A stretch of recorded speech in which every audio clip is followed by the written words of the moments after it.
Shake it, baby. Oh yeah, shake it, shake it, shake it.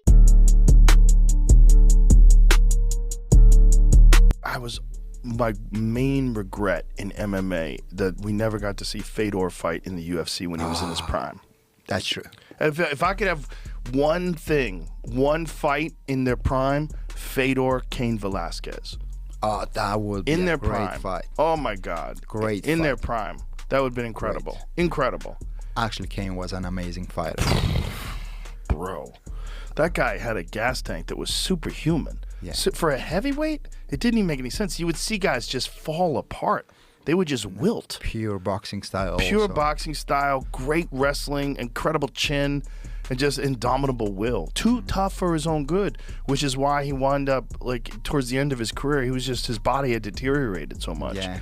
He had so many back injuries, neck injury, shoulder injury, knee injury. There was Actually, what's going on with him? He's in jail right now. He's not. Yeah, he got sentenced. He got sentenced to 5 years.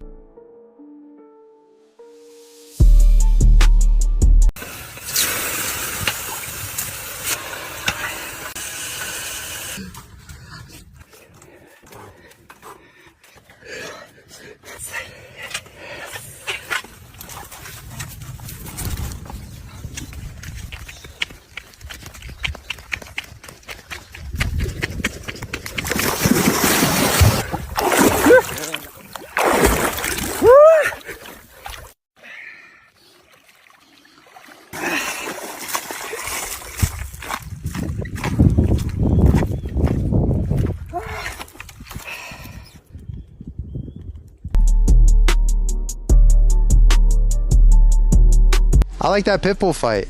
You know, Pitbull is an absolute legend. Not from a ranking perspective, because I don't believe he's ranked after the ranking update and whatnot, but just as a fight for my legacy, a big name, and styles, man. Styles make fights, and him and I are very similar in stature, and it'd be a freaking war, so.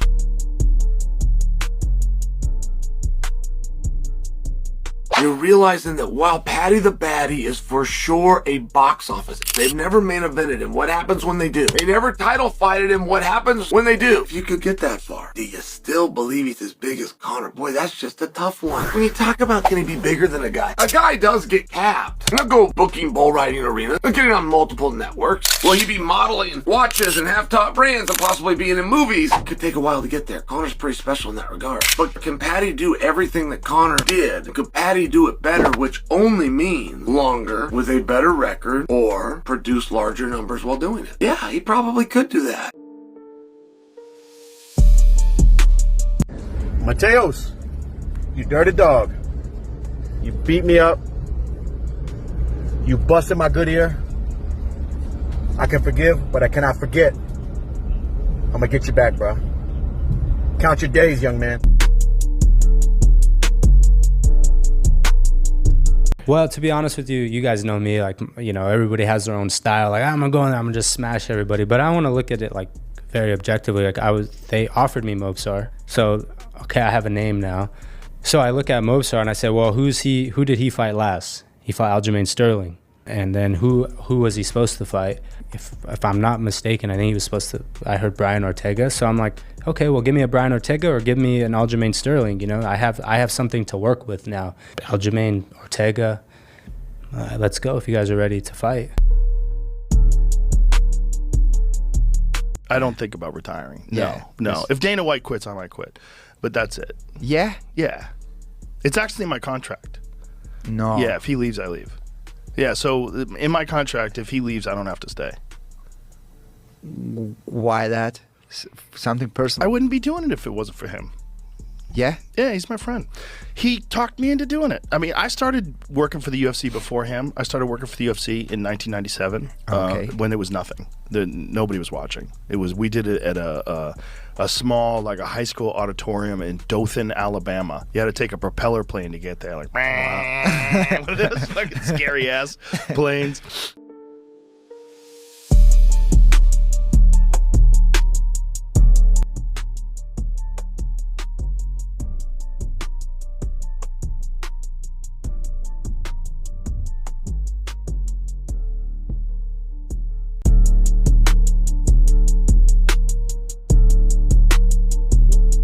Did something happen that we don't know between you and Dan Hooker? No. We're just talking. Just that's it. Yeah. But because I know when when we're gonna be in one room, he's gonna shut up and just listen me. Because I know like these people, they just can talk on the internet, but when they one-on-one, they scared. Like, how do you see a fight between you and Dan Hooker going?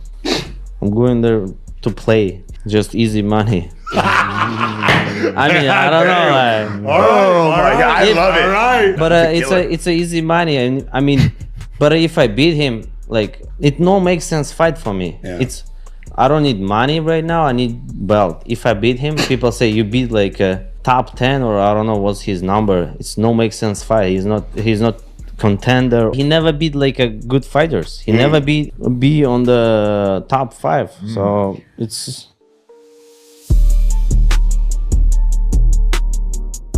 To not only how he beat Michael Chandler, but mentally and physically breaking Michael Chandler down is something that I don't like. He's been caught, he's been hurt with big shots, he's been dropped, but being mentally and physically broken down is something that we haven't seen before. So I had a lot of guys. I saw Dustin Poirier's reaction and he was shocked. We saw Conor McGregor put $500,000 on Michael Chandler, so the old dogs were believing in Chandler to get it done.